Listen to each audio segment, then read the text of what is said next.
Ok, vamos a entrarle de lleno. Hoy vamos a analizar a fondo a un agente bacteriano que de verdad es formidable, Shigella. Piensen en esto como si estuviéramos creando un perfil de inteligencia, ¿saben? Vamos a desglosar quién es, cómo opera y, claro, las estrategias que tenemos para neutralizarla. Es, sin duda, un protagonista clave en las gastroenteritis invasivas. Y bueno, para armar este perfil vamos a seguir nuestro protocolo de siempre. Son 6 puntos clave. Primero, su biología, o sea, quién es. Luego, cómo nos hace daño. Después, dónde la encontramos y a quiénes le pega más. Obviamente, el cuadro clínico que provoca.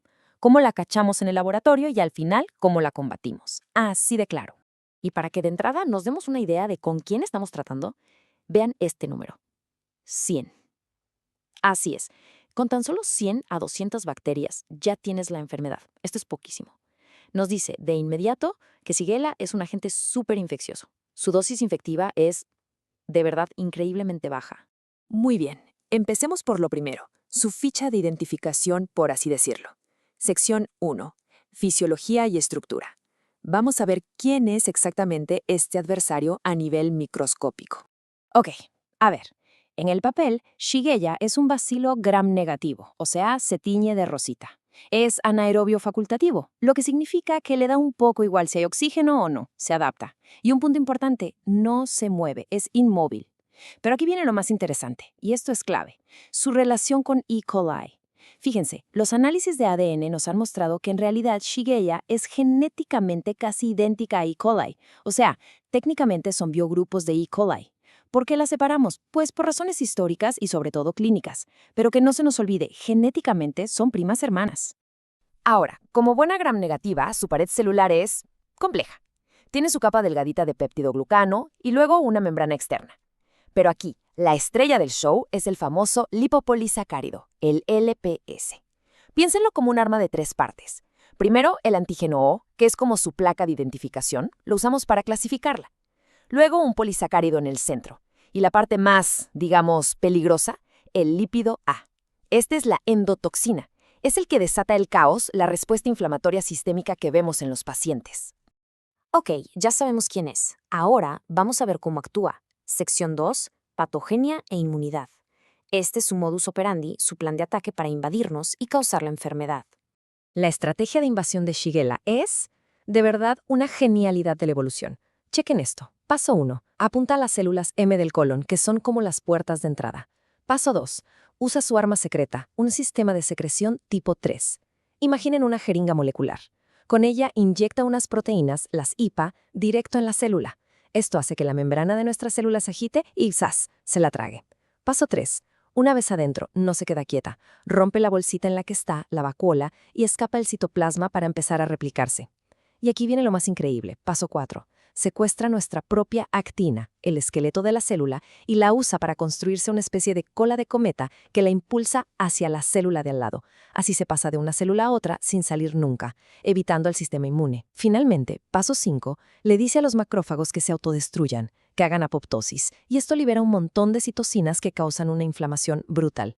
Y como si todo lo anterior no fuera suficiente, la especia más agresiva, la S. dysenteriae, tiene un as bajo la manga, la toxina Shiga. Esta es una exotoxina superpotente. Imaginen que entra a nuestras células y es como un saboteador que va directo a la fábrica de proteínas, los ribosomas, y corta un cable esencial, el ARN ribosómico 28S. El resultado, la producción de proteínas se detiene en seco y la célula muere. Cuando este daño ocurre en los riñones es cuando vemos la complicación más temida de todas, el síndrome urémico hemolítico. Perfecto, ya vimos quién es y cómo ataca. Ahora, ¿dónde opera? Sección 3, epidemiología. Vamos a ver dónde encontramos a Shigella y, sobre todo, quiénes son sus víctimas preferidas. El primer dato, y quizá el más importante de todos, los humanos somos el único reservorio. No hay animales, no hay nada más. Esto significa que la infección se mueve de persona a persona por la vía fecal-oral. Si a esto le sumamos esa dosis infectiva tan baja de la que hablamos, entendemos por qué es un problemón en lugares como guarderías o estancias infantiles. Por eso los grupos de mayor riesgo son los niños pequeños. Y ojo con la geografía. Ese Sonei es más de países industrializados, mientras que ese Flexneri la vemos más en países en desarrollo. Y la más temible, ese Dysenteriae, es la que causa las grandes epidemias. Y con todo esto en mente, llegamos al momento de la verdad. La enfermedad en sí. Sección 4. Enfermedades clínicas. ¿Qué pasa cuando Shigella logra su cometido? Y aquí nos vamos a detener bastante porque vamos a hablar a fondo del cuadro clásico, el que define a esta infección, la disentería basilar. La shigellosis, como se le conoce a la enfermedad, tiene un guión muy claro. Todo empieza después de 1 a 3 días de incubación. Al principio, la bacteria se multiplica en el intestino delgado y lo que tenemos es una diarrea acuosa, ¿ok? Pero esto es solo el primer acto. La verdadera acción, la batalla campal, empieza cuando Shigella llega y logra invadir la mucosa del colon. Ahí es cuando todo cambia. Y es aquí cuando el cuadro clínico se transforma por completo en la famosa disentería basilar. A ver, esto ya no es una simple diarrea. Estamos hablando de cólicos abdominales de verdad intensos. Y el síntoma clave, el que casi nos grita el diagnóstico, el tenesmo. Esa sensación súper dolorosa de querer evacuar, de pujar, aunque ya no haya nada. Es agotador para el paciente. Y las evacuaciones cambian radicalmente. Ya no son líquidas y abundantes. Ahora son frecuentes, pero de muy poco volumen, y su aspecto es inconfundible. Vemos moco, vemos pus, que al final del día son solo neutrófilos muertos en batalla, y vemos sangre. Este cuadro es el reflejo directo, casi una fotografía, de lo que está pasando adentro. La bacteria está destruyendo el epitelio del colon, creando úlceras. Lo que sale es literalmente el resultado de esa guerra en la mucosa intestinal. Así que, como dice la cita, todo se reduce a esto. Es la consecuencia directa de la invasión. No hay más. El dolor, la sangre, el pus, todo eso no es por una toxina que anda flotando por ahí. No.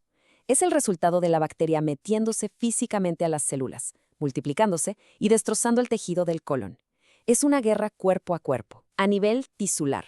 Ok, el cuadro clínico es muy sugerente. Pero en medicina no nos quedamos con sospechas, ¿verdad? Necesitamos confirmar al culpable. Así que vamos a la sección 5, diagnóstico de laboratorio. Y lo primero que podemos hacer es algo súper sencillo pero increíblemente útil, ver una muestra de heces en el microscopio. Si encontramos un montón de neutrófilos junto con eritrocitos y moco, listo, esa es una pista enorme. Nos dice que el proceso no es una simple diarrea secretora, esto es una invasión, esto es inflamación. Y por Shigella es uno de los principales sospechosos. Ahora, para los que van a rotar por micro, aquí va una perla de oro. Usamos un medio de cultivo especial, el agar XLD. Aquí podemos diferenciar a Shigella de su prima Salmonella. Es bien fácil. Shigella no fermenta la xilosa del agar, así que las colonias se quedan rojas translúcidas. Salmonella, en cambio, sí fermenta, pero también hace otra cosa. Produce ácido sulfídrico, y eso reacciona para formar un precipitado negro. Entonces, la clave es colonias rojas, piensa en Shigella. Colonias rojas con centro negro, piensa en Salmonella. Un tip visual súper útil. Y bueno, aunque el cultivo es el clásico, la tecnología avanza. Hoy por hoy, el estándar de oro son las pruebas moleculares, las NATs. ¿Por qué? Porque en lugar de esperar a que la bacteria crezca, estas pruebas buscan directamente su ADN o ARN en la muestra de heces. Son mucho más rápidas y sensibles. Nos dan el nombre y apellido del culpable en cuestión de horas. Muy bien, ya la identificamos. Ahora, ¿qué hacemos? La parte final, la estrategia de contraataque. Sección 6. Tratamiento, prevención y control. ¿Cómo le ganamos la batalla? Y más importante, ¿cómo evitamos que empiece? Aquí hay un punto bien importante.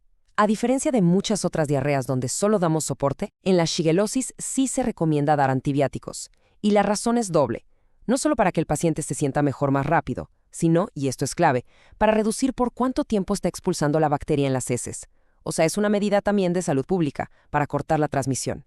El problema, como siempre, es la resistencia. Por eso, aunque se puede empezar un tratamiento empírico, lo ideal, lo correcto, es siempre guiarse por un antibiograma. Y al final, esto nos lleva a la conclusión más importante. La mejor arma es la prevención. Y no es nada del otro mundo, ¿eh? Es lo básico, pero es lo que funciona. Un lavado de manos impecable, manejar con mucho cuidado los pañales y la ropa que pudiera estar contaminada, y educar sobre esto en lugares de alto riesgo como las guarderías. Y un dato final a tener en cuenta. Por ahora, no tenemos una vacuna disponible. Y esto nos deja con una pregunta para reflexionar. Tenemos un patógeno que se pasa de persona a persona con una facilidad increíble y que además se está volviendo cada vez más resistente a nuestros antibióticos. Entonces, frente a este escenario, ¿será que nuestra defensa más poderosa no es la más nueva, sino la más básica de todas, una higiene meticulosa? Ahí se las dejo para pensar.